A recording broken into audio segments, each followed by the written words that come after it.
Soy Fernando Díaz Villanueva. Hoy es 21 de agosto de 2022 y esto es La Contracrónica.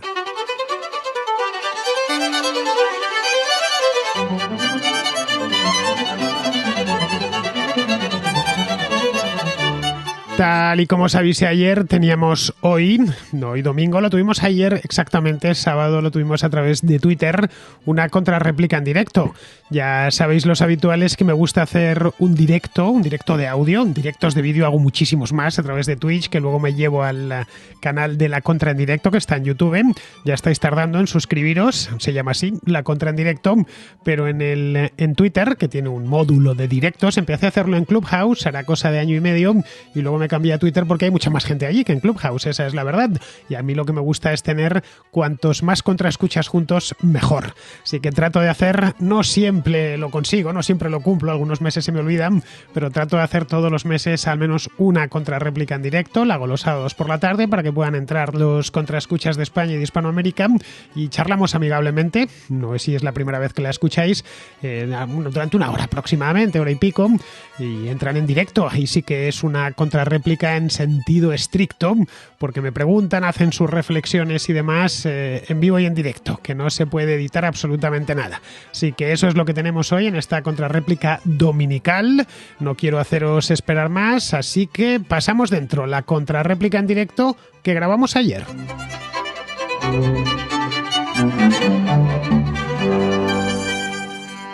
Queridos amigos, dicho esto, empezamos ya con la contra en directo. Veo que tengo aquí a... Bueno, vamos a ver, te voy a agregar como hablante, que no está en El Salvador, aunque es salvadoreño, que lo sepáis. Muy buenas, ¿cómo estás? Hola, Fernando. ¿Cómo andas? Cuéntame. Hola, ¿qué tal? ¿Cómo estás? He dicho que Un estabas gusto en el país, saludarte. he dicho que estabas en el País Vasco, pero entiendo que sigues allí, vamos. Yo te conocí en Sí, Bilbao. sí, sí. Sí, no, tú me conociste en Zaragoza. No te conocí, yo te vi en Bilbao, creo recordar. No, en Ah, Zaragoza. pues fue en En, Zaragoza. en, en Zaragoza. Ah, pues al final como me muevo más que los precios, especialmente el último año a raíz de la presentación de la Contrahistoria de España, pues he visto a tanta gente en el último año que me bailan los lugares donde he conocido al personal. Bueno, vamos Claro, allá. claro. Puedes empezar con tu pregunta o tu reflexión o lo que creas conveniente. Cuéntanos. Hola, pues mira, yo quería, no sé, puntualizar unas cosas, porque la mayoría de la gente que yo conozco en España siempre me pregunta respecto a Nayib Bukele. Tú sabes que mi opinión de Nayib Bukele no es la mejor. Tampoco soy Lo tan sé, crítico con él. lo sé perfectamente, que no es la mejor. De hecho, es probablemente la peor. Lo que pasa con Nayib Bukele es que yo lo conozco desde que empezó su carrera política, porque mi municipio, que se llama Santa Tecla, si conoces El Salvador, está pegado al municipio en donde él empezó, y yo lo vi nacer como fenómeno político después de, después de una carrera como, entre comillas, empresario un tanto nefasta, porque él le pidió un préstamo a su padre, que era millonario, para fundar una discoteca y la discoteca la quebró en cuestión de 7 meses. Prácticamente lo que está haciendo con El Salvador, pues. Entonces, lo que yo quería puntualizar es que mucha gente, al parecer, le tienen una alta estima por el discurso antipandillas, que por cierto, Fernando, a mí no me gusta que me digan salvatrucho, porque a los salvadoreños no se nos dice salvatruchos. A los salvadoreños se les dice guanacos o otras cosas, pero salvatrucho se le dice al integrante de la Mara MS, de la Mara Salvatrucha. Entonces, mucha gente parece como que tenerlo en mucha alta estima porque ha encarcelado pandilleros. Y esto es algo que la mayoría de la gente tal vez ignora, pero Nayib Bukele lo ha hecho por medio de un estado de excepción que a mí me genera mucho miedo, porque aunque estando acá yo tengo toda mi familia está en El Salvador, y muchos de mis amigos están en El Salvador.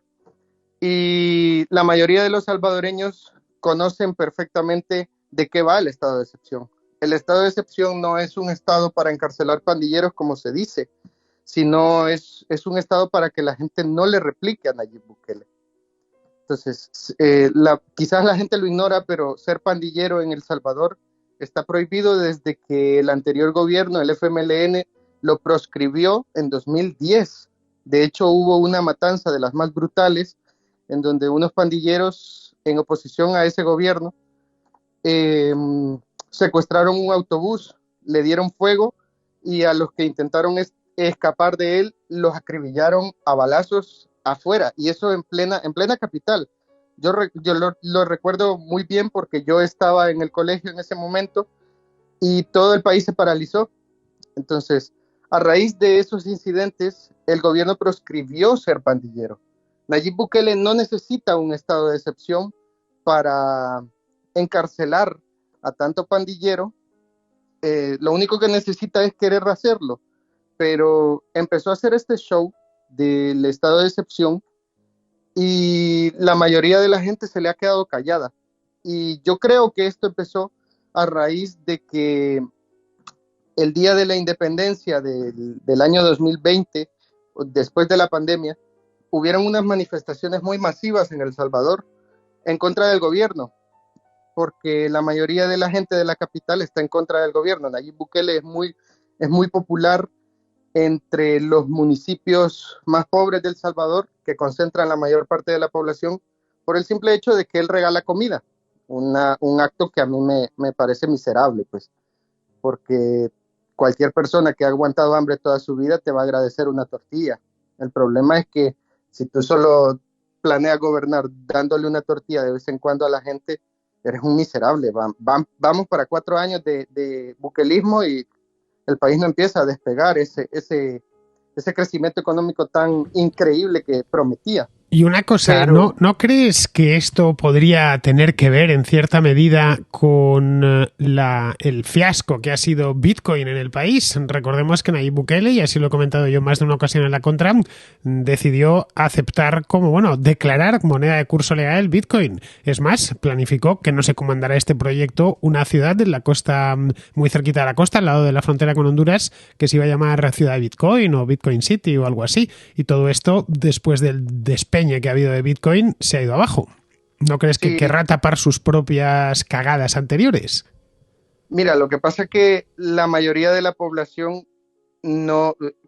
Eso me ha resultado muy difícil explicarlo aquí, porque es un país, España, en donde cualquier persona puede tener un teléfono celular accesible. Bueno, yo nomás vengo y tengo un iPhone 13, entonces soy inmigrante, tengo mi trabajo de repartidor de globo y puedo darme ese pequeño lujo. Entonces, pero en El Salvador eso no es posible. No cualquier persona tiene, de hecho creo que la penetración de Internet, si no estoy equivocado, ronda el 60%. Entonces, hay zonas increíbles del país que son muy bonitas y todo, pero en donde la gente todavía no tiene electricidad.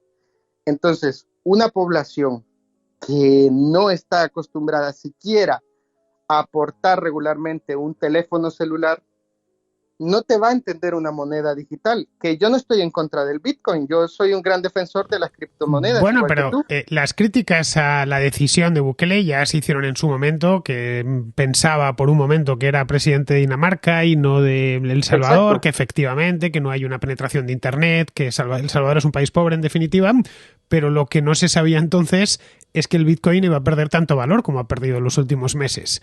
Y él había puesto demasiados huevos en esa cesta. De tal manera que si sumamos esto a los problemas que ya ha tenido con el Parlamento, que han sido continuos desde que llegó a la presidencia hace un par de años, bueno, pues tendrá que ir tapándolo de alguna manera, sobre todo cuando tiene cierto aire de aventurero. Tampoco tiene detrás una estructura de partido, como si tenía, por ejemplo, el Frente Farabundo Martí, ¿no? Que tenía, a fin de cuentas, el FMLN, está ahí desde hace muchos años. Y si a un presidente le va mal, siempre pueden buscar un recambio, pero en el caso de Bukele es una candidatura total y absolutamente presidencialista, personalista.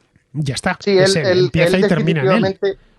él definitivamente lo que está buscando es modificar la constitución para volverse a reelegir.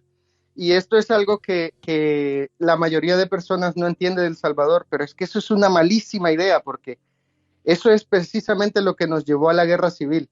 Si tú te estudias la historia de El Salvador, que me imagino que la conoces, eh, todo empezó, la guerra civil empezó por los caudillismos militares de los años, después de la dictadura de Maximiliano Hernández Martínez, empezaron a sucederse un montón de caudillos militares que la gente estaba harta de eso, y la mayoría de la gente, yo se lo intento explicar ahora, no pueden estar torturando a la gente en prisión, por mucho que sean criminales, no lo pueden hacer porque a un niño de 8 años al que le están torturando su padre, por mucho que sea Pablo Escobar, vamos, por mucho que sea eso, no le puedes torturar al padre porque ese niño te va a perder el respeto como gobierno.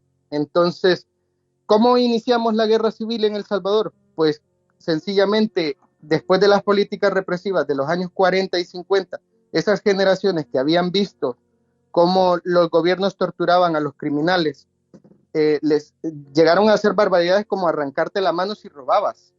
Entonces, esas generaciones que crecieron en ese infierno, le perdieron el miedo al gobierno y salieron a la calle y se empezó una guerra civil que nos duró 30 años. Entonces, yo pienso que El Salvador va a ir por ese camino porque Nayib no se está conteniendo en ese sentido. Eres un poco pesimista, si me permites que te lo diga. El Salvador actualmente no es el mismo que del año 1970 o 1980. Faltan algunos elementos importantes que fueron fundamentales en la época de las guerrillas, no solo en El Salvador, también en Guatemala y en otros países de Hispanoamérica. Es decir, no hay guerrilleros, no existen esas ideas que fundamentaban, esas ideas foquistas, guevarianas, que fundamentaban la guerra de guerrillas. Hoy la izquierda hispanoamericana, incluso la extrema izquierda, ha escogido otras vías para llegar al poder. De hecho, en El Salvador gobernaba un partido de izquierdas, como era el Frente. Hasta hace nada, unos pocos años, justo antes, y estuvo muchos años, justo antes de Bukele.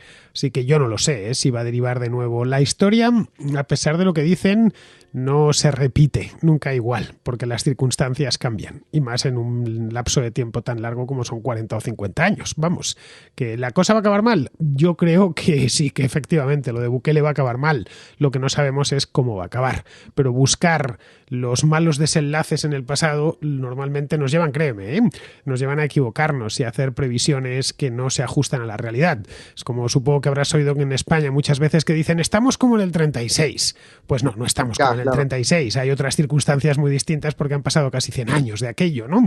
Pero es que lo del 36 también se decía en los años 70, coincidiendo con la transición, ¿no? Pues sucederán otras cosas, seguramente malas, pero no exactamente lo mismo. Pero claro, vamos a lo que conocemos, ¿no? Y en el caso de El Salvador, pues el trauma nacional más reciente es la época de la guerrilla. El Salvador, por cierto, hasta la época de la guerrilla había sido un país muy pacífico, de los más pacíficos de Centroamérica. Era el típico lugar donde no pasaba nada. Si tú miras la historia de El Salvador en la primera mitad del siglo XX, estaba poco poblado en comparación con ahora. Bien, un lugar tropical, con un clima privilegiado, con una ciudad próspera como era San Salvador, muy volcado en el comercio y que no era especialmente mucha plantación y no era especialmente problemático. De hecho, no lo era en absoluto. Los problemas en El Salvador empiezan en los años 60, se agravan en los 70 y 80 y bueno, terminan por solucionarse, al menos los políticos, en los años 90. Pero aparecen otros problemas, como ha sido el de las pandillas, ¿no? La historia de El Salvador en muchas cosas es gemela de la de los países vecinos, como Guatemala o como Honduras. En muchísimos aspectos no dejan de estar al lado, ¿no? Y de compartir cultura, idioma y muchísimas cosas más. Pero bueno, así que no me seas tan pesimista, que el pesimismo no conduce a nada. A criarte mala sangre. Y eso de verdad, sinceramente te lo digo, ni optimismo en exceso ni pesimismo en exceso. Pero vivimos en una época marcada por el pesimismo. Vivimos el mejor mundo de toda la historia, pero nada, todo el mundo está con su golpe en la cabeza y sus pesimismos a cuestas de que se va a acabar el mundo por una cosa o por la otra. No se va a acabar el mundo. Nos moriremos todos y el mundo seguirá aquí, seguramente mejor de lo que es ahora. Esa es la verdad. ¿Qué quieres que te diga? Y no estoy haciendo ningún tipo de fantasía. El mundo ha ido mejorando de manera ostensible a lo largo de los últimos 200 años y no hay nada nos lleva a pensar que vaya a empeorar en los próximos 50, más bien al contrario. ¿Que puede haber crisis puntuales? Sin ninguna duda, pero hasta incluso para resolver esas crisis hemos desarrollado tecnologías y hemos desarrollado mecanismos que no tenían nuestros antepasados. Los salvadoreños tienen memoria histórica, saben lo que pasó y entiendo que no querrán volver a repetirlo, nada ni remotamente parecido. Pero bueno, pues nada, oye, te agradezco muchísimo que nos hayas acompañado hoy. Venga, Y nos Fernando. hayas actualizado la información del Salvador, que por cierto hace mucho tiempo que no lo llevo en la contra. A ver si hago un especial. Sabes que de vez en cuando me llevo temas centroamericanos. Cuando los llevo, mal asunto, porque es por regla general. Vamos, al final solo se habla de un país cuando está sucediendo algo grave. Pues nada, muchas gracias. Venga, Vamos a pasar con el siguiente. El siguiente le tengo aquí. Vamos, que se llama Pablo. Vamos a hablar con Pablo, que se me está conectando.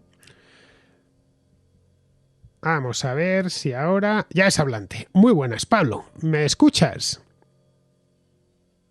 Pablo es hablante, pero... Pablo, tienes que activarte el micrófono. Si con el micrófono desactivado como lo tienes, no te vamos a poder oír. Muy buenas, Pablo. Nada, creo que se está haciendo un lío. Este Pablo tiene la foto de Elvis Presley en su cuenta de Twitter, pero no lo consigue. Buenas, Pablo. Hola, Pablo. ¿Me oyes? Te oigo, Fernando? te oímos porque somos muchos los Fernando, que ¿me estamos oyes? aquí. Sí, te oímos perfectamente. Muy bien.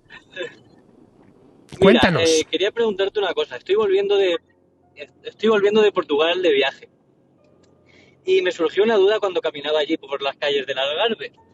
Y es que, bueno, Portugal está junto a nosotros, vi mucha proximidad social, mucha proximidad en la cultura, pero también mucha distancia en cuanto a desarrollo económico se refiere.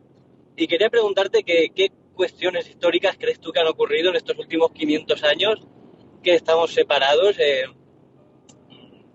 a nivel de países, a nivel político, para que nosotros tengamos ese mayor desarrollo, que me da la sensación que sí que tenemos y que si miramos el PIB, pues es un hecho. ¿Qué opinas tú? Aparte del obvio diferencia a nivel de geográfico, nuestra ventaja geográfica, nuestra ventaja a nivel de tamaño y demográfico. Bueno, me haces una pregunta, Pablo, que sinceramente es demasiado compleja. Haría falta, pues te diría que casi un ensayo para poderte contar. Habría que escribir un ensayo para decir por qué, cómo se han desarrollado de manera distinta, aunque muy parecida, todo hay que decirlo, tanto España como Portugal. Primero, la comparación la tienes que hacer lo más justa posible. No puedes comparar Oporto con qué sé yo, una comarca pobre en España, una comarca que esté deprimida y demás. No quiero decir ninguna, que la gente se me ofende. Y tampoco puedes comparar una ciudad rica en España, como puede ser, no sé, Barcelona o Madrid o San Sebastián o cualquier otra ciudad que sea próspera, con una comarca deprimida en Portugal, porque entonces vas a hacer una comparación injusta, asimétrica, vamos. Vas a decir, caray, qué ricos son los unos y qué pobres los otros. Tienes que comparar ciudades o comarcas o regiones que estén en niveles de desarrollo parecido. Y la verdad es que España y Portugal están en niveles de desarrollo muy parecido si haces comparaciones simétricas. Es decir, si vas de Madrid a Lisboa, si vas de Barcelona a Oporto, si vas de un pueblo de Extremadura a un pueblo del Alentejo, te das cuenta que, bueno, quizá la renta per cápita es algo más baja en Portugal, pero no mucho más baja. Y en fin, ahí están los números. Portugal es un país que se ha enriquecido muchísimo a lo largo, igual que España, que se ha desarrollado muchísimo en el último medio siglo. Era un país tan pobre como España en los años 40 o 50, y de nuevo, era pobre, pero tenía ciertas zonas muy desarrolladas, como puede ser el norte del país. La zona de Oporto, por ejemplo, es una zona riquísima, y no hay más que ir allí y verlo con tus propios ojos, la propia capital, Lisboa, ¿no? Y también tenía zonas paupérrimas y muy pobres, muy depauperadas, ¿no? Que coinciden en cierta medida con las zonas españolas que están medio deshabitadas, que están más deprimidas. Así que no hay grandes diferencias de desarrollo entre los dos países.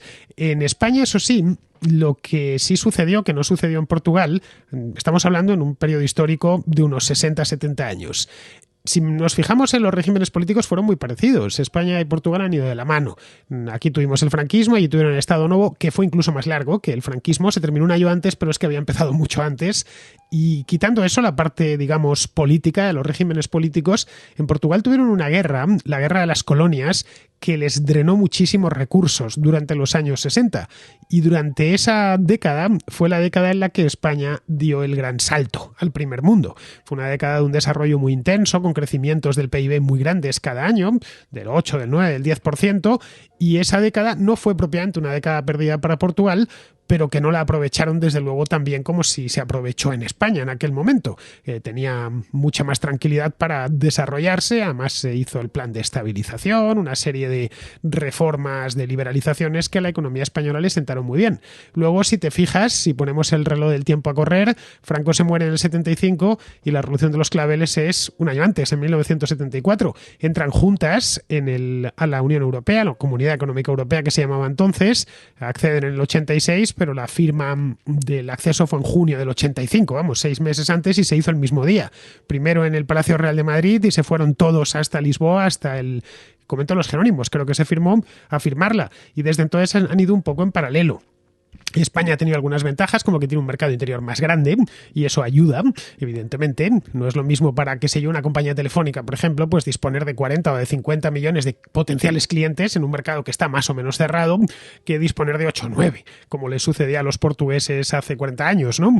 Es decir, que el tamaño del mercado importa, cuenta bastante. Luego, los portugueses han sido siempre, de toda la vida, y esto es la historia económica de Portugal, han estado muy volcados en el mar. El país siempre se ha desangrado de migrantes. Es decir, muchas veces esto también nos ha sucedido a nosotros, pero creo, y aquí hablo de un poco por impresiones, que en menor medida los portugueses más talentosos, con más iniciativa y con más ganas se iban. Se iban a Brasil, por ejemplo, o se iban a las colonias portuguesas en África, o directamente se iban a Europa.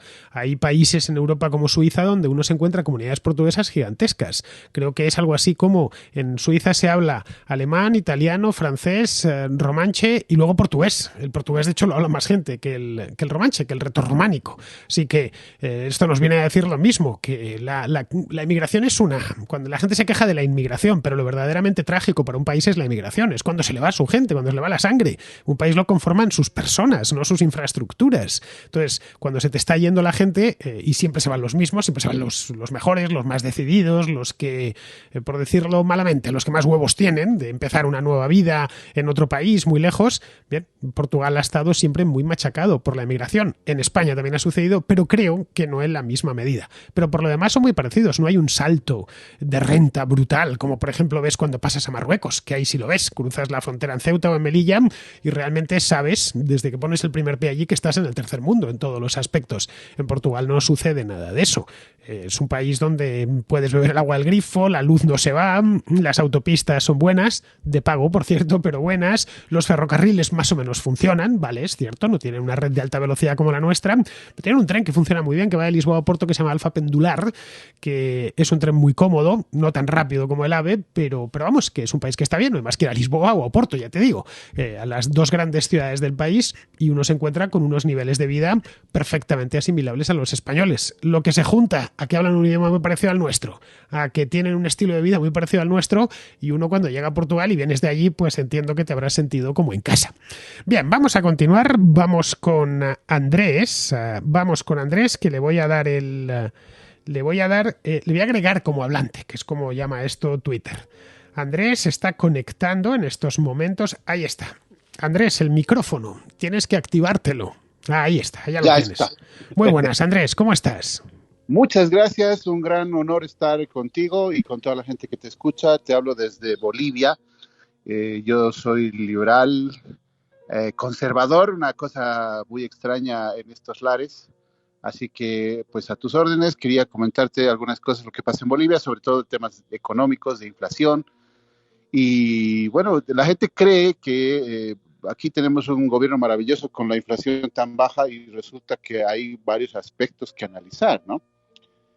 Bolivia está gobernada desde 1921 por partidos y políticos de izquierdas. Le hicieron un golpe de Estado en 1921 al Partido Liberal, que gobernó casi 22 años más o menos en democracia, con elecciones, etcétera, y le hicieron un golpe el Partido Republicano Socialista, le hizo un golpe en 1921, y desde ahí hasta ahora casi todos los partidos fueron de extrema izquierda o de centro izquierda o algo así, y nunca hemos tenido realmente un partido liberal de nuevo, ni ningún tipo de derecha objetivamente hablando, ¿no? Y ahora tenemos un gobierno del movimiento al socialismo que evidentemente hace eso, nos lleva hacia el socialismo y cada vez peor. Y tenemos una expansión crediticia brutal, por eso no se nota la inflación. O sea, estamos, yo creo, en el pico de la expansión crediticia. La moneda boliviana ha sido sumamente protegida en relación al tipo de cambio y todo eso, pero a costa de impuestos a las transacciones en dólares, o sea, castigos. Aquí en Bolivia la gente prefiere manejar dinero, moneda local, pero porque cuando uno utiliza dólares tiene severas sanciones de parte del sistema bancario. Y otra cosa interesante es que la Argentina, que explotó ya la burbuja hace rato, tiene los argentinos del norte de la Argentina están empezando a hacer transacciones en moneda boliviana. Es interesante lo que pasa. Y bueno, en ese contexto pareciera que vivimos pues en jauja y que aquí los bolivianos vivimos con un socialismo extraño y muy positivo, cuando en realidad lo que estamos haciendo es estar en un cultivo de una explosión. El tema inmobiliario en las grandes ciudades ya está dando las primeras señales. Al frente de mi oficina hay un edificio muy lindo, muy moderno, con todas las ventajas del siglo XXI, y apenas hay, estamos hablando de un edificio de unos 20 pisos, y hay apenas unos 15 vecinos en todo el edificio. El resto está vacío porque hay una expansión de la burbuja inmobiliaria muy grande y ya está tocando fondo. Y hay una cosa importante que me he tomado la molestia de analizar, ¿a qué se debe que esta supuesta buena época en la economía, que muchos vecinos valoran, inclusive los argentinos están diciendo, copiemos el modelo boliviano, no tienen inflación? Resulta que el 80% de la población económicamente activa en Bolivia es, como llaman aquí, informal. O sea, está fuera de impuestos, fuera es todo una especie de anarcocapitalismo espectacular, ¿no? Hay barrios enteros en ciudades importantes donde no puede entrar ni la aduana, ni impuestos internos, ni siquiera la alcaldía municipal, o sea, nadie. Son paraísos anarcocapitalistas y donde se mueve mucho dinero y genera mucha riqueza, ¿no? Hay una ciudad que está al lado de la sede de gobierno de La Paz, Bolivia, que se llama El Alto de La Paz, porque además está a casi 4.000 metros sobre el nivel del mar, que tiene un barrio de alrededor de unas 10 cuadras, de 10 manzanos de lado, que tiene el comercio informal más grande de Bolivia, y ha generado una curiosa paradoja. Esta ciudad parece una especie de Berlín, ¿no? Berlín folclórico, digamos, porque la mitad de la gente es extremadamente pobre, porque vive en una situación socialista total, dependiendo de los candidatos a la municipalidad, de los políticos de izquierdas, y siempre está pendiente de trabajar en el municipio, en algún ministerio, en alguna oficina del Estado, y es gente muy pobre, ¿no? Y el otro lado son empresarios pequeños y que poco a poco se hicieron grandes y son millonarios, y es una locura. Es un país muy particular. Yo sostengo, desde el punto de vista económico, de que Bolivia no es Venezuela, Bolivia no es Cuba, Bolivia no es Argentina, porque el 80% de los bolivianos, que aunque voten por Evo Morales, que aunque voten por el movimiento del socialismo, viven en una realidad, diríamos, casi anarcocapitalista. Así que eso es lo que pasa en Bolivia. Un gran saludo y no sé si pueden tener alguna pregunta, algún comentario. Bueno, pues vamos a ver. Lo primero es hacer una separación importante que la comentaba el otro día en el programa este que hice sobre Argentina. La inflación no es que suban los precios, la inflación es que la unidad monetaria pierda valor. Lo que me dices de la inflación en Bolivia, que no es alta, de hecho es la más baja, Hispanoamérica no sé en qué rondará, pero debe andar un 1%, una cosa bajísima, y sobre todo al lado, siendo fronteriza con Argentina, pues todavía choca más, donde están ya por encima del 70%. Esto lo que nos está diciendo esa tasa es que el boliviano, que es la moneda, la divisa de Bolivia, no ha perdido valor, no está perdiendo valor. ¿Por qué no está perdiendo valor? Pues esto se puede ver a muchas causas. Una de ellas, la más probable, no lo sé porque tendría que ir a mirarlo, es que el gobierno no se ha puesto a crear bolivianos como loco, cosa que sí viene haciendo el gobierno argentino desde hace mucho tiempo. Otra posibilidad es que esa inflación se esté refugiando en que sí esté creando bolivianos y esté refugiándose, por ejemplo, en activos, un activo como la vivienda. Nos has hablado de la burbuja inmobiliaria boliviana, que no la tengo estudiada y por lo tanto no puedo hablar de ella, pero podría suceder que se estuviese sumergiendo parte de esa o escondiendo parte de esa inflación en bienes inmuebles, en casas, en apartamentos y demás. No sé cuál de las dos será. Lo que sí sé es que Bolivia es un país que exporta mucho y que no ha hecho más que incrementar su factura de exportaciones a lo largo de los 2 últimos años, especialmente el último. Si echamos un vistazo, no lo tengo delante, pero si echamos un vistazo a la gráfica de lo que ha exportado Bolivia, ha debido, pues no lo sé en qué porcentaje incrementar el total, ¿eh? No estamos hablando de la cantidad, sino de la cantidad de dinero, no de la cantidad de bienes exportados, que en el caso de Bolivia, pues como bien sabes, es gas, muchísimo. El gas creo que es 1/3 de las exportaciones de Bolivia, en un momento en el que el gas natural está por las nubes. También exporta muchísimo oro, exporta metales tipo el hierro, tipo el zinc, exporta un montón de soja, que de nuevo estamos en los mismos, son bienes que han subido de precio el último año. Bien, las exportaciones, las divisas que obtienen por esas exportaciones, que por supuesto Bolivia las exporta en dólares, sostienen en buena medida el valor del boliviano. Así que lo que no está haciendo Evo Morales en su segundo, el movimiento al socialismo, mejor dicho, en su segunda venida, en la segunda oportunidad que han tenido de gobernar Bolivia, es jugar con la moneda. Cosa que sí hizo en su momento Hugo Chávez y luego posteriormente Nicolás Maduro y que están haciendo en Argentina los peronistas con Alberto Fernández. Nada más, y que hicieron ya anteriormente con la vicepresidenta, con Cristina Fernández. En Bolivia parece ser que no lo están haciendo. ¿Por qué? Pues lo desconozco, tendría que preguntárselo a alguno de ellos. Quizá porque una buena parte de la población se mantiene al margen del mercado y, como comentas tú, están en economías informales. Me creo que sea el 80%, porque eso sucede en muchísimos países de Hispanoamérica y tampoco quieren devastarles los medios de pago, es decir, y los ahorros que tengan, que están, por supuesto, denominados en bolivianos.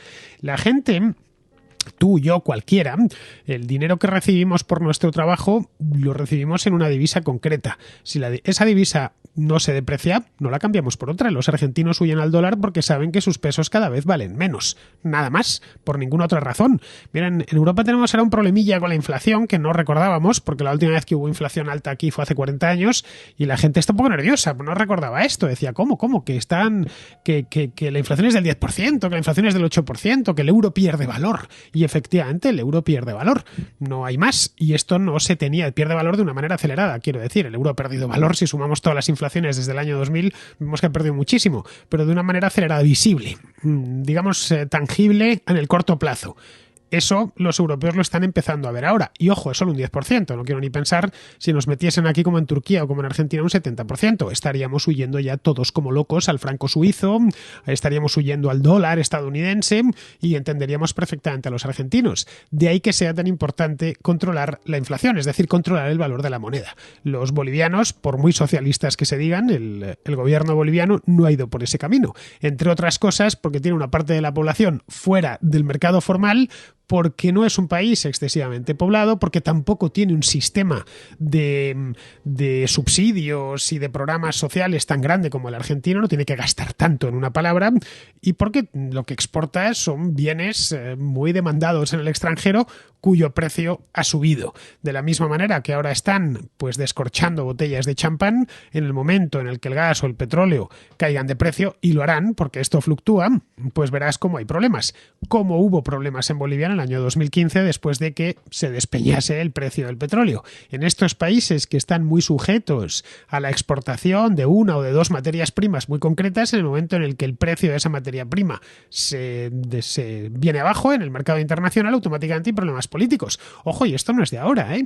En los años 20 del siglo pasado y hace un siglo y medio, en los países de Centroamérica, en el momento en que caía el precio del café o el precio del banano, automáticamente había una crisis política y se sucedían los golpes de Estado y los problemas de todo tipo. Bien, pues no es muy distinto el café al petróleo. Cuando dependes cuando apuntalas además tu moneda y toda tu economía sobre 3 o 4 cosas. En el caso de la economía boliviana, prácticamente todos los dólares que entran en el país entran por el gas, por el oro, bueno, también exportan plata en grandes cantidades, por el zinc, por el hierro y la soja.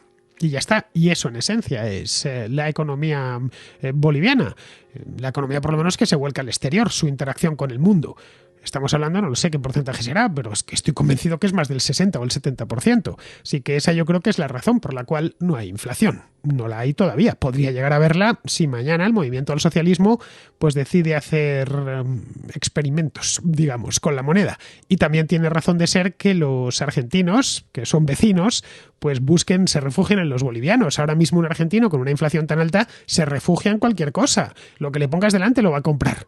Pesos chilenos, bolivianos, euros, lo que le pongas, piastras, cualquier cosa que él considere, que él haya visto que pierde el valor a menos velocidad que su propia moneda, que el peso. Bien, vamos a continuar, vamos con Luis, que le tengo aquí. Tengo aquí a Luis. Bueno, Luis, no sé si este es tu apellido. Luis Álvarez. Vale, pero te llamabas Luis complicado hace un momento y ahora te llamas Luis simple. Has dejado de ser complicado en apenas un minuto, ¿no? Bien, pues ya sabes, Luis, tienes que activarte el micrófono y podrás participar. Lo tienes activado. Ahí Hola, está. ¿te escuchas? Muy buenas. ¿Cómo estás, Luis? Hola, muy buena. Cuéntanos. Bueno, ahora con este señor acá hablando de Bolivia me surgió ah, la duda de si en España se vivió algo parecido a lo que se está viviendo acá en Venezuela en este momento. Yo soy venezolano, como podrás haber notado por mi acento, y acá ocurre algo raro de explicar, pero ¿recuerdas hace como 4 o 5 años, en Venezuela 2017, 2016, que las noticias de Venezuela lo único que salía era que no había comida, que la gente moría de hambre, buscaban de la basura? Bueno, eso era cierto, muy cierto. Yo lo llegué a ver con mis propios ojos. Gente pues, en una pobreza de la más absoluta, ganando 4 o 5 dólares al mes. Y ahora ocurre que a raíz de esta dolarización de facto que está ocurriendo, no de jure realmente, porque en teoría la única moneda de curso oficial en Venezuela es el bolívar, pero nadie hace negocios con bolívares, todos ganan en dólares y aunque lo expresen en bolívares hay cierto libre cambio. El gobierno desde hace 2 o 3 años ha hecho la vista gorda, simplemente ignoran que la gente cambie, porque antes de eso, antes de la pandemia, lo que ocurría era que había demasiada intervención del Estado. Yo tengo un familiar con una panadería y era literalmente cada 15 días le iba un ente del gobierno a regular los precios, a ver que no estuviese subiendo nada a como lo decía el Estado, un plan quinquenal detestable que fue lo que llevó a Venezuela a la debacle.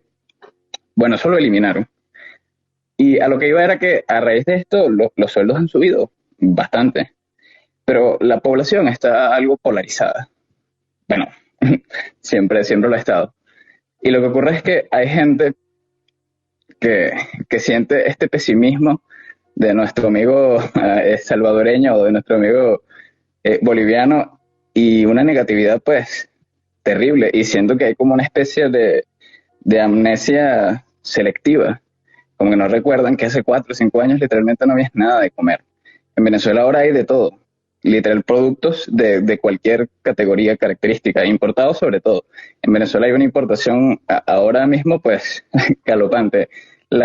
Y ocurre algo chistoso, que es que la producción nacional no compite con la producción importada. O sea, quiero decir, y esto lo digo en carne propia porque me acaba de suceder. Compré un aceite de girasol de marca española y es más barato que un aceite de maíz que hacen acá en el estado de Aragua, que es donde yo vivo, que literalmente lo viaja que 20 minutos desde la fábrica hasta acá, hasta el supermercado donde lo compré. Y este aceite que hicieron en España sigue siendo más barato. Y pues bueno, mucha gente lo que hace es enfocarse en decir que todo es corrupción, que acá hay algo que llaman enchufados. Los enchufados son personas que tienen contacto directo con el gobierno y por eso pues montan estos negocios. Pero yo siento que no, realmente siento que esta dolarización lo que está haciendo es que la economía repunte de cierta forma y se nota, pero es tan necia selectiva que, es tan necia selectiva que tienen algunos y una negatividad y ganas de que no sé, de que el país esté mal. Y eso se ve de parte de las personas que han vivido la diáspora, venezolanos afuera, que ellos, no sé, siento que en el fondo quisieran ver justificada su migración con que en Venezuela siguen yendo las cosas mal. Y volviendo al inicio de la pregunta, lo que te decía de España es que, bueno, no sé si tú viviste eso en España de pequeño, no sé si eres tan viejo, pero no sé si viste población en España, tus compatriotas, que también sentían esa negatividad, ese aura pesimista de que va a nuestra cultura, España no avanza porque somos flojos. Aquí ocurre algo parecido, ¿eh? La gente siente que Venezuela es el lugar especial de Sudamérica, que somos más flojos que todos, o que no valemos para esto, no valemos para lo otro, y no, somos igual de hispanos que los demás, y claro que podemos. Entonces me gustaría escuchar tu visión. Bueno, yo nunca, la verdad, he visto pesimismo en España más que en los últimos años. Cuando yo era niño, lo que había era un optimismo bestial, a principios de los 80. Sinceramente te lo digo, no recuerdo en ningún momento. Y ojo, y había en aquel entonces inflación, pero claro, no una inflación de como llegó a haber en Venezuela, que se plantaron en inflaciones del 200% mensual, una cosa así. Vamos, que se les iba la inflación al 10.000 anual, al 15.000 anual. En Venezuela lo que acaban de acaban de pasar hace poco por una hiperinflación que fue del año 2017 al año 2020. Si has vivido allí la recordarás perfectamente. ¿Qué se produce en una hiperinflación? En una hiperinflación se produce el repudio de la moneda. Ya está, la gente directamente deja de utilizar la moneda, la repudia, no quiere saber nada de ella. Son esas fotografías que nos llegaban y esos vídeos de la gente pagando en Caracas o en cualquier ciudad venezolana con fajos de billetes que tenía poco menos que llevar en una carretilla. Recuerdo todavía en aquel entonces, 2017-2018, uno que iba a comprar y llevaba pues un fajo de billetes del tamaño de una Biblia para comprar nada, apenas unas arepas, ¿no? Y seguían poniéndole ceros al bolívar y no había manera. Era la típica hiperinflación que tocó techo, pues creo que en el segundo trimestre de 2018. Desde entonces, poco a poco, fue amainándose y a partir de 2019, en 2020 empezó a bajar ya de una manera sostenida y se pudo ver, y en 2021, el año pasado, se ha normalizado bastante. A ver, siguen teniendo una inflación alta. La inflación en 2021 fue del 600%. En 2022 parece ser que está muchísimo más moderada. Ahora mismo, por ejemplo, creo que está en el 100 y pico por ciento, la interanual estoy hablando, ¿eh? Bien, pues ¿cómo lo han conseguido? Dolarizando el país de facto. No hay más, ya está, no había otra. Simplemente dejando que puro shock, apañaos con el dólar o con lo que tengáis a mano. En este caso, evidentemente, era el dólar. Y automáticamente muchos de los problemas que tenía la economía venezolana se han ido solucionando. Donde había escasez, ahora hay abundancia. Porque al final, esto de la inflación, que siempre nos quejamos por lo mismo, es que suben los precios. No solo es que suban los precios como consecuencia de la inflación, es que se destruye el tejido productivo. Por eso la inflación es tan peligrosa, porque dejas de producir, porque no te compensa, distorsiona todo el sistema económico, la inflación alta.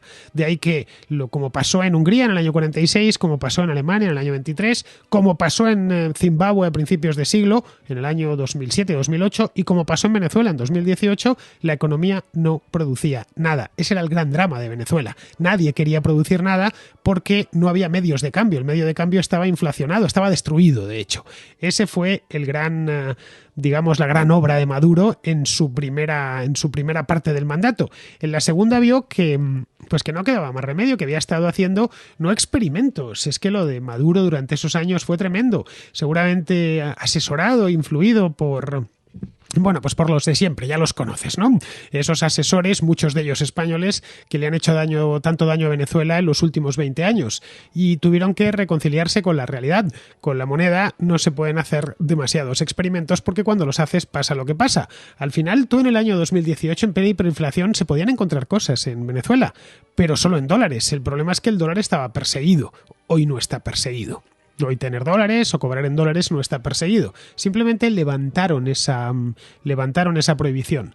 Mira, cuando España, lo hablaba antes, en la primera de las llamadas, cuando España entró en el primer mundo, que fue en los años 60, después de unos años muy difíciles, de la posguerra, la propia guerra civil, bien, en aquel entonces una de las medidas de reforma que se hicieron con el plan de estabilización fue dejar que la peseta flotase, porque el valor de la peseta era artificial, fijado por el gobierno, nada más, y se permitió que flotase. Y eso fue un revulsivo bestial.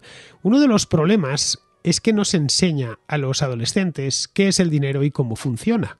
Y pasan que llegan a la edad adulta y se mueren sin saber exactamente cómo funciona el dinero. De ahí que cuando ya son mayores y van a votar, pues muchas veces, si hay problemas económicos, votan a gente que llega ofreciéndoles, pues si tenemos problemas de dinero, pues imprimimos más. Eso sucede en todos los países, no solo en Venezuela, en España, en Alemania, en cualquier sitio. Vas a encontrar siempre a cantamañanas que te dicen que si será por dinero, ¿no? Ponemos la máquina a funcionar. Aquí en la última crisis había mucha gente que lo decía. Que hay desempleo. Pues nada, se imprime dinero y se le entrega a la gente. Ya está, simplemente. Pero desde un helicóptero, si es necesario. Se tiran billetes sin ser conscientes de que eso lo único que entras es en una espiral inflacionaria. Aquí incluso tenemos un ministro que se llama Alberto Garzón, del Partido Comunista, que es muy inflacionista. Siempre pedía más y más inflación. Ahora que ya la inflación está aquí, evidentemente no a los niveles de Venezuela en el año 2018, pero una inflación significativa, al menos para lo que estamos nosotros acostumbrados, ahora está callado, ya no dice nada, porque estamos empezando a sentir sobre el bolsillo lo que supone pagar pues mucho más por la cesta de la compra que hace un año o que hace 2 años. Así que bueno, no te pido que seas un súper optimista, porque en la vida, ya digo, no hay que ser ni en exceso optimista, pero tampoco pesimista. Y esto que nos vienes a decir, que en Venezuela hay esa sensación de fracaso, de somos unos flojos y demás, yo creo que en cierta medida la compartimos todos los hispanos, nos hacemos de menos continuamente. Ya digo, por lo que yo conozco, en España también sucede, quizá no de una manera tan acusada como en Venezuela, pero la idea esa de tenemos algo que no funciona con nosotros, siempre nos va a ir mal. Y no es cierto. En ocasiones nos ha ido muy bien y de hecho en muchas cosas nos sigue yendo muy bien. Tú llegas, por ejemplo, a una ciudad hispanoamericana, una ciudad con una renta per cápita muy baja, y lo que encuentras allí, siempre y cuando no haya grandes problemas de delincuencia que hacen la vida insoportable, como puede suceder, por ejemplo, en Honduras o en El Salvador o en Guatemala, lo que te encuentras es una sociedad muy dinámica, muy alegre, muy optimista. En fin, nada que ver con otros lugares donde la renta es muy baja, donde no encuentras el mismo espíritu ni la misma actitud. Así que, no sé, hasta incluso cuando nos va mal, en realidad no nos va tan mal como pensamos. También las clases intelectuales en el mundo hispano son especialmente venenosas en este aspecto, con la idea de siempre estar clavándose puñales a sí mismo con un programa político. Es decir, las cosas van mal, pero hasta que yo gobierne. Cuando yo gobierne, dejarán de ir mal. Se oscila, además, de una manera un tanto suicida entre el menosprecio y el chauvinismo, entre decir que no valemos nada y decir que somos los mejores y que la patria, etcétera. Como siempre, como en todo, como lo que decía antes, entre el optimismo y el pesimismo, lo difícil es encontrar la justa medida. Y ni una cosa ni la otra. Ni somos los peores del mundo, ni tampoco los mejores. Tenemos nuestras cosas buenas y nuestras cosas malas. Venezuela tiene muchísimas cosas buenas, como bien sabes, y algunas cosas malas, y hay que saber reconocerlas. Y eso tienen que ser los venezolanos, obviamente, los que tienen que hacer por corregirlas. El proceso de mejora de un país es un hecho. España es mejor país hoy que hace medio siglo. Venezuela, claro, viene de periodos económicamente más prósperos. Es quizá el peor ejemplo que se puede elegir, pero Colombia es mejor país hoy que hace medio siglo. Argentina, hasta incluso Argentina, es mejor país hoy que hace medio siglo, en todos los aspectos. La gente es más pacífico, más tranquilo, y así se puede decir con prácticamente todos. Pero al final vivimos un poco al día, ¿no? tenemos memoria de pez, nos obsesionamos con lo que acaba de suceder, con la tontería del momento, que se lo llevará el viento sin que nos demos cuenta, y no solemos mirar, no ya a largo plazo, que eso jamás, al mirar a de largo plazo hacia atrás, ni siquiera a medio plazo. Así que yo creo que el problema es ese. Pero vamos, lo que es el cierto optimismo y cierta voluntad de mejorar eso no se debe perder nunca, porque entonces ya estás perdido. Bien, pues vamos a continuar. Vamos con Xavier, que le tengo aquí, politólogo hispano-venezolano. Bueno, tengo a otro venezolano más. A ver con qué nos va a contar Xavier. Se está conectando. Ya eres hablante, Xavier. Ya sabes. Hola, ¿qué Ahí tal, está. Fernando? A ti no ha hecho falta que te diga lo del micrófono. Saludos desde Houston. Un gran abrazo a todos los contras, la contraescucha en pleno, ¿no? La contra en directo. No, simplemente, bueno, como bien decía mi compatriota venezolano, sí y retomando lo que tú dices también, Fernando, que es muy importante mantener cierto sentido de equilibrio, ¿no? Es verdad, y hay muchas cosas que culturalmente tenemos como esa tendencia a autoflagelarnos, ¿no? Y eso también está muy presente en buena parte de la hispanósfera, ¿no? Sin embargo, yo creo que también a veces es difícil, pues es también importante entender que la perspectiva estrictamente autorreferencial, de bueno y malo, de que bueno, a mí me fue bien, o los que se fueron son los verdaderos valientes, o los que se quedaron son los verdaderos valientes, ¿no? Eso tampoco llega a buenas conclusiones, ¿no? O sea, es verdad que hay que tener como cierta perspectiva y noción de realidad de lo que ocurre en Venezuela. Ha habido cierta mejoría, ha habido como un mayor circuito de una despenalización de las transacciones en dólares. Eso, por supuesto, evidentemente es una válvula de escape enorme, de baja intensidad, pero que, claro, tiene un efecto importante en las transacciones más básicas, ¿no? Y incluso también el tema de las remesas. Eso ha facilitado que esos casi 6.5 millones de venezolanos que salimos de Venezuela podamos también tener al menos una diversificación de mecanismos para poder hacer llegar pequeñas ayudas como compras de supermercados, medicamentos, cosas básicas, ¿no? Incluso el envío, la recuperación también del transporte marítimo y aéreo de los últimos meses ha facilitado también poder mandar cosas para Venezuela para solucionar problemas puntuales, ¿no? Entonces, claro, evidentemente, o sea, no podemos tampoco idealizar de que, bueno, ya pasamos a una liberalización de la economía, lo cual no es verdad, no es verdad, pero sí ha habido una mejoría. Pero claro, lo que tiene que recordar mi compatriota aragüeño, que también hay que considerar que eso es un circuito de circulación de dólares, es un circuito citadino. El resto del país, de la Venezuela rural, no tiene acceso de ninguna manera y ese circuito citadino de dólares está restringido a personas como él lo ha mencionado, enchufados, ¿no? Y a circuitos también que son un nuevo tejido empresarial que vive bajo el amparo y la sombrilla de Papá Estado, ¿no? Y también hay que considerar que hay mucha corrupción allí, hay mucho lavado de dinero también. Se considera que aproximadamente el 23% de la economía venezolana de hoy tiene un origen criminal.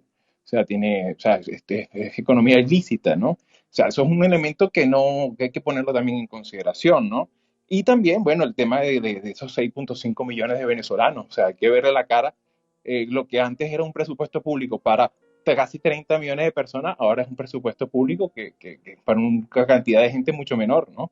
Y un elemento añadido, Xavier, y es el hecho de que el petróleo ha subido de precio, que es el principal, casi el único producto de exportación de Venezuela.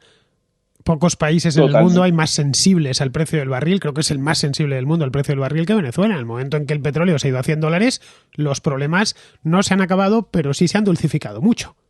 Así es, totalmente. Por tanto que bueno, ha habido ciertas mejoras que también hay que ser honestos intelectualmente en reconocer cuando han habido mejorías, ¿no? Pero ciertamente también vivimos en una Venezuela, bueno, de hecho, es lamentable comentarlo, pero antes de ayer recibí la noticia de una amiga de infancia que murió por desnutrición en Caracas. O sea, no estamos hablando en las zonas de los llanos colombo-venezolanos o en las zonas más rurales, no, estoy hablando de Caracas. Y murió de desnutrición a los 47 años. O sea, eso también está ocurriendo. Es una cuestión que, bueno, disculpen la emoción de que se me quiere la voz, pero pero esto también es los contrastes de la Venezuela de hoy, ¿no? Entonces, bueno, hay que mantener, como dices tú, el optimismo con cierto sentido de realidad y reconocer cuando hay algo que ha habido una mejoría, pues también reconocerlo, como estas cosas que estamos hablando, ¿no? Así que bueno, gracias por la oportunidad y feliz fin de semana para todos. Nada, muchas gracias a ti. Me ha parecido muy interesante todo lo que nos has contado y entiendo que también al resto de los invitados, de los contraescuchas que los tenemos aquí. Bien, vamos a pasar ahora con Ignacio, que le tengo aquí, Ignacio Gil. Le vamos a agregar como hablante y ya puede hablar, o debería poder hablar a estas alturas. Ahí estás, Ignacio. Ya sabes, el microfonito. Tienes que activártelo para poder participar, pues si no te vas a quedar hablando a solas al teléfono y van a pensar los que están a tu alrededor que estás loco, que has perdido la cabeza. ¿Lo sigues teniendo puesto? No sé si sigues ahí. Ahora. Muy buenas, sí. Ignacio. ¿Cómo estás, Ignacio? Buenas tardes. Bien, Cuéntanos. Gracias a Dios.